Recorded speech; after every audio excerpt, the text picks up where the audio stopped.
What game do I play today, eh? Crash Bandicoot! No, I've completed that way too many times.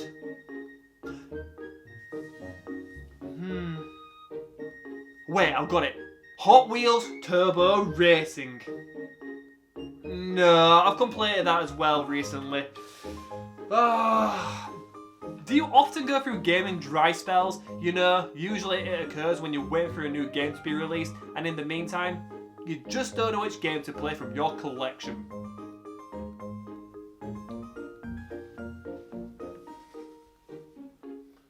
No, I'm definitely not playing this game ever again.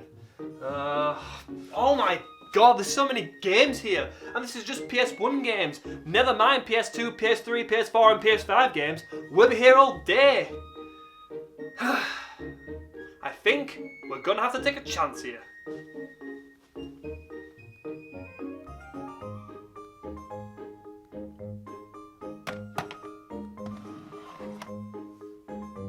Ah yes, A Bug's Life.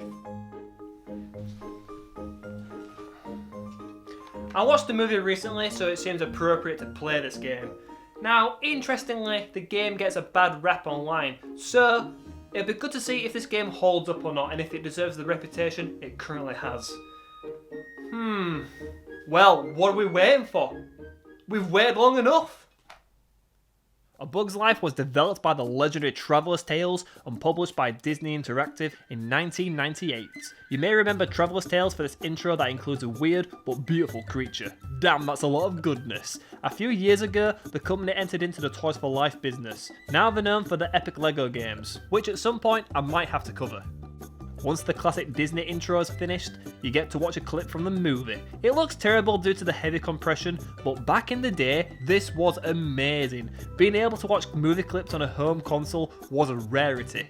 After that, you're at the main menu, which is bloody well themed with the stem and leaves. Here, you can choose to begin training with Mr. Soil or dive straight into level 1. And wow, firstly, I have to say that the graphics is really good. In my previous review, I said that Die Hard was the best looking game from my collection. Well, I lied to myself there. Yes, as a kid, Die Hard blew me away, but a lot of games did, to be fair. A Bug's Life though, it looks tremendous! It's gorgeous, it's so bright and colourful, a sweet treat for the eyes. It just makes me feel happy.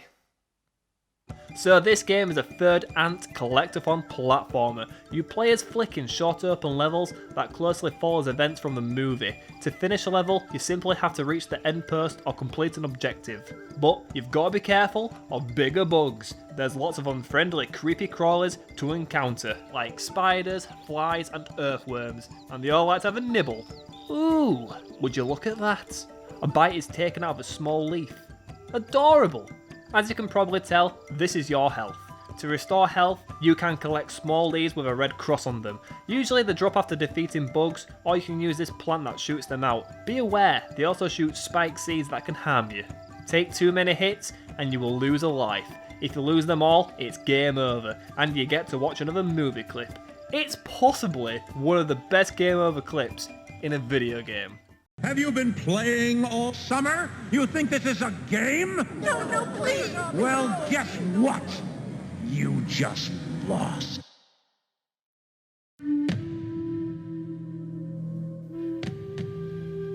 Well, that's one way of rubbing it in.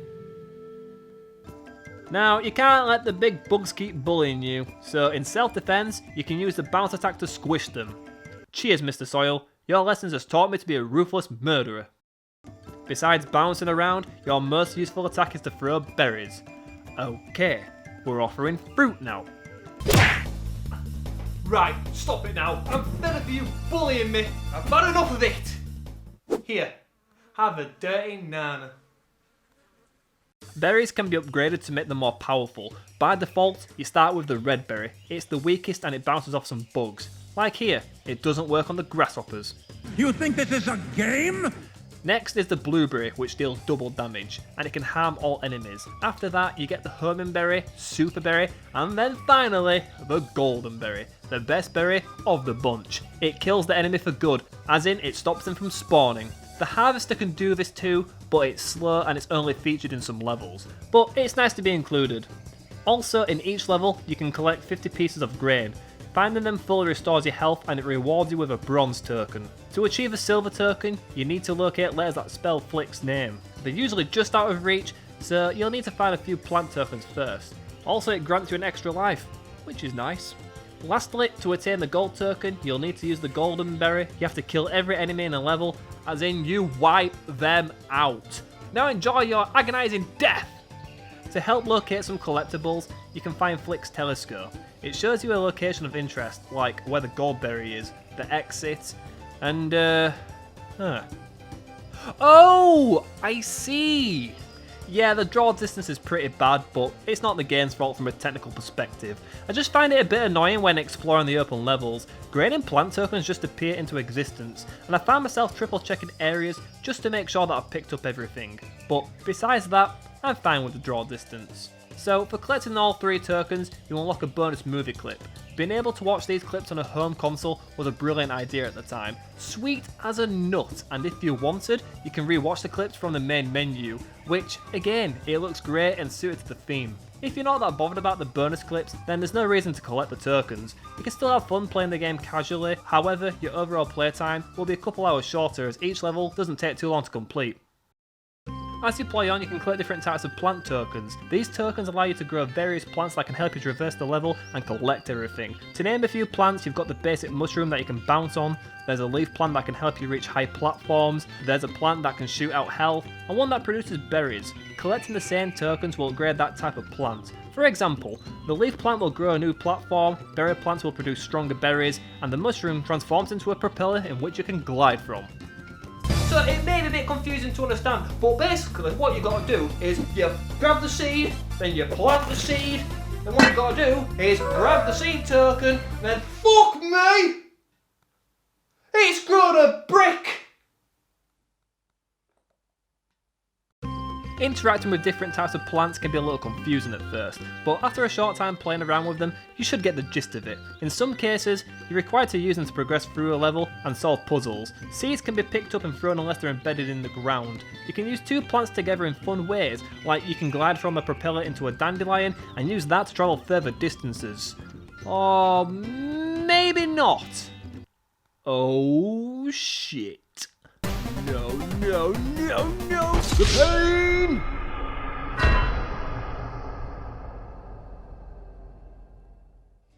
Aside from Flick getting eaten, the game follows the movie really well. You start off at Ant Island making your way into the tunnels, then to the canyons, and then to the city where you get the cool mega jumping ability, which is really fun. And then you meet the warrior bugs. Why, when your grasshoppers arrive, we are gonna knock them dead! Knock them dead? More like blow them into pieces. Every few levels, you get to fight a boss. First is Thumper. All you need to do is get the blueberry to deal damage. It's relatively easy unless you're going for 100%. And like I said, blow them into pieces. The same can be said for the next boss, the bird. But then it's Fud the Fly that's been sucking on steroids. You battle in a rolling can, and you're more likely to die to the incoming objects. This fight can be a bit stressful because you constantly have to be aware of your surroundings, but Molt has to be the most stressful boss. How can the loudmouth global comedic relief character be the most annoying? This is why this one platform, you need to jump onto it to obtain the golden berry, but Molt keeps on getting in the way! It's so awkward. Well, I bet you can guess who the final boss is. It's Dim! It's Dim! No, not really, it's Hopper. Before you fight him, you are put to the test. You have to use all your knowledge of plant tokens to tackle puzzles in order to make the berry shooter. This is the only way to rescue Princess Atta. The level is set back on Ant Island, but there's a big change in atmosphere when compared to the first time we were here. Now it has a sense of dread. It looks bleak and there's numerous patrolling grasshoppers, which is great. I love this tone. Anyway, once you've saved the princess, then you're out flying through the canyons in a short and sweet chase. And finally, after all that, you fight Hopper one-on-one, as in, you just keep throwing berries, and then the bird finishes him off, just like in the movie. And it's as disturbing as I remember. It's grim. Very grim. Help me! Help me! Ah! What can I say? It's a hard life being a bug.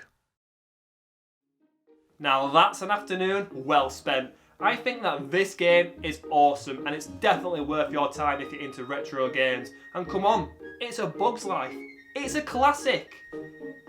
But yet the game had many negative reviews and I just don't know why that is.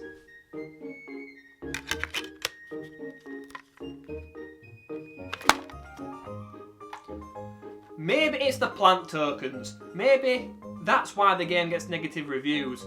The idea is a bit hard to grasp at first, but at the same time, it's innovative and it's fun. Which reminds me, I better go and check on my brick.